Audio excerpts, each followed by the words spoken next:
What's good, YouTube? It's your boy, Blue Blood Sports TV, back at y'all with another one. So, two-time welterweight world champion, Showtime Shawn Porter, had an interesting take regarding legendary trainer, in my opinion, and former trainer of the year, and Derrick James, and his take as Derrick James as a trainer, and also how he views now unified two-time junior middleweight world champion, currently the WBC, IBF, WBA, IBO, Ring Magazine, Lineal, junior middleweight world champion superstar boxer Jermell Charlo. He says that Derrick James, he don't believe is trainer of the year. He'll have to revisit it somewhere later down the line, but he just doesn't see Derrick James as trainer of the year. He says that he views Derrick James as a typical Bill Belichick, Tom Brady situation scenario, meaning that he has undefeated unified IBF, WBC welterweight world champion Errol the True Spence Jr., who recently beat Showtime Shawn Porter September 28th to take and lift the WBC strap off of Shawn Porter to become unified. So in other words, Shawn Porter is saying that he believes Errol Spence is just a great fighter overall.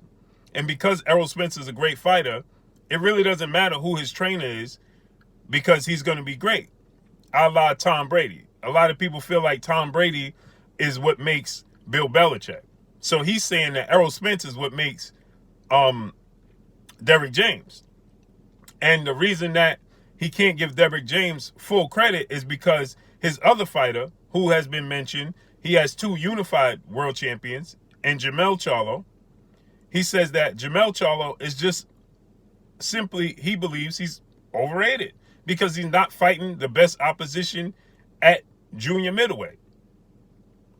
Now, Jermell Charlo just unified against Jason Rosario, who knocked out and shocked the world in beating Julian J. Rock Williams, who Julian J. Rock Williams had beat Swift Jarrett Hurd in an upset. And Swift Jarrett Hurd beat, you got it, Erislandy Lara for his titles. Now, why do you say that, Blue? Because Shawn Porter said he's not fighting the best, and he said the best challenge for him is Erislandy Lara. Well, Erislandy lost to the man who lost to the man who lost to the man who lost to the man who beat the man. Meaning that he lost to Jarrett Hurd. Then Jarrett Hurd lost to Julian J. Rock Williams. Then Jason Rosario beat Julian J. Rock Williams. And then Jermell Charlo beat Jason Rosario. So that's not Jermell Charlo's fault that Erislandy Lara lost. It's not Jermell Charlo's fault Jarrett Hurd lost. It's not Jermell Charlo's fault Julian J. Rock Williams lost. It's not Jermell Charlo's fault, that any of these guys weren't able to uphold their end of the bargain, because these were massive fights that was supposed to come to fruition. Now you point to Jermell Charlo. He knocked out Tony Harrison, right? Tony the Tiger Harrison, right? Tony Harrison is probably the best pure boxer at junior middleweight. He's a better pure boxer, in my opinion, than Erislandy Lara. Why? Because Erislandy Lara cannot fight on the inside. He's a finesse fighter. He wants to fight you from the outside. He wants to use the sweet science to its fullest, to its max. And he wants to do it from the outside. Tony Harrison can outbox you from the outside, but he also can mix it up with you on the inside. Now, he at times gets has these lapses, and he gets caught, as he did with Jermell Charlo and as he did with Jarrett Hurd, right? In fights that a lot of people thought he was winning those fights. It's because he's the best pure boxer. Erislandy Lara doesn't like it rough, rugged, and tough on the inside. So when Shawn Porter points to Erislandy Lara as Jermell Charlo's toughest test, I beg to differ. I think that Tony Harrison was his toughest test. I believe Tony Harrison was his toughest test because I believe if you match Tony Harrison with Erislandy Lara, Tony Harrison is going to beat Erislandy Lara. See, Erislandy Lara, like I said, is a finesse boxer. He likes the sweet science from the outside. He don't want to mix it up on the inside. He wants to utilize his legs as much as possible. Thus the reason why he lost the fight with Canelo Alvarez. When people thought he was clearly outboxing Canelo Alvarez in the first half of the fight, then he just started using his legs too much and utilizing the ring too much, and he lost the fight because he don't want to mix it up. He was dropped numerous of times, twice by Alfredo Angulo. Right? Because Angulo was rough, rugged on the inside and dropped him. Jarrett Hurd, when he got physical with him, he seemed like he was on the verge of stopping Erislandy Lara. Okay? Canelo Alvarez started getting physical with him, and he started utilizing the ring far too much. Now, I felt like Erislandy Lara clearly beat Paul the Punisher Williams, but they gave it to Paul Williams. I thought he was absolutely duped in that fight. But like I said, anytime you get physical with Erislandy Lara, he don't like the fight. Jermell Charlo can do it from the outside. Jermell Charlo can mix it up from the inside. He could get physical with Erislandy Lara. And I think that Jermell Charlo will stop Erislandy Lara. I think he will stop Erislandy Lara. It's going to be a puzzle for Jermell Charlo to figure it out in the beginning. But about the 4th, 5th round, he's going to start to make adjustments and make his mark. And he might stop Erislandy Lara. Because he has the power, the edge and power. Erislandy Lara was struggling his last 2 fights. And they weren't top-notch opposition. So to say that he needs to fight the best, and the best is Erislandy Lara, Shawn Porter, I think that you're clearly making a mistake. And I love Shawn Porter. I like Shawn Porter. You understand? Now, Shawn Porter, you can't sneeze at his resume. Shawn Porter has fought the best of the best. He fights everybody. But when he says that Jermell Charlo's not fighting, who else is there for him to fight? The bigger, stronger guys at 154 pounds. I thought Jason Rosario was the biggest, strongest guy at 154 pounds. And shout out to my brother Money Brown TV, for directing me to this video. Because he's the reason why I researched it. So shout out to my brother Money Brown TV. But when it comes to Erislandy Lara, he's not the best guy at 154. That ship has sailed. Once upon a time, he was considered the best 154-pounder in the world. But no, that ship has sailed. He's lost to Hurd, like I said. He lost the fight to Canelo, which could have been a draw. But he was getting roughed up and dropped twice by Angulo. Okay, Angulo will never do that to Jermell Charlo. Now, I will say Erislandy had a beautiful outing against Austin Trout. Against Austin Trout, that was his greatest fight to me. Right? But at the end of the day, Erislandy Lara, that ship has sailed. That Austin Trout version of Erislandy Lara is long gone. He's long gone. And so with that, I think that Shawn Porter is completely wrong. I believe that Shawn Porter says that has nothing to do with, any disdain towards Jermell and Derrick James. He touts him, Derrick James, as being, because he has Errol Spence. Well, his game plan, he changed Jermell Charlo's complete game plan from Ronnie Shields. When Ronnie Shields had Jermell Charlo, Jermell Charlo was just a pure boxer. This is why I say Jermell Charlo is showing his versatility. Because we know he could be a pure boxer and outbox guys, heavy hitters. But now we see that he could knock these guys out. So he's showing his versatility. So he is the creme de la creme at the 154-pound division. So I beg to differ with Shawn Porter. Shawn Porter, you're wrong when you say he's not fighting the best. Who is the best at 54?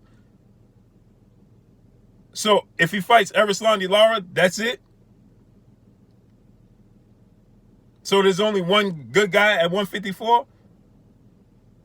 And so Derrick James has revamped Jermell Charlo's entire outlook, his entire approach to the sport of boxing.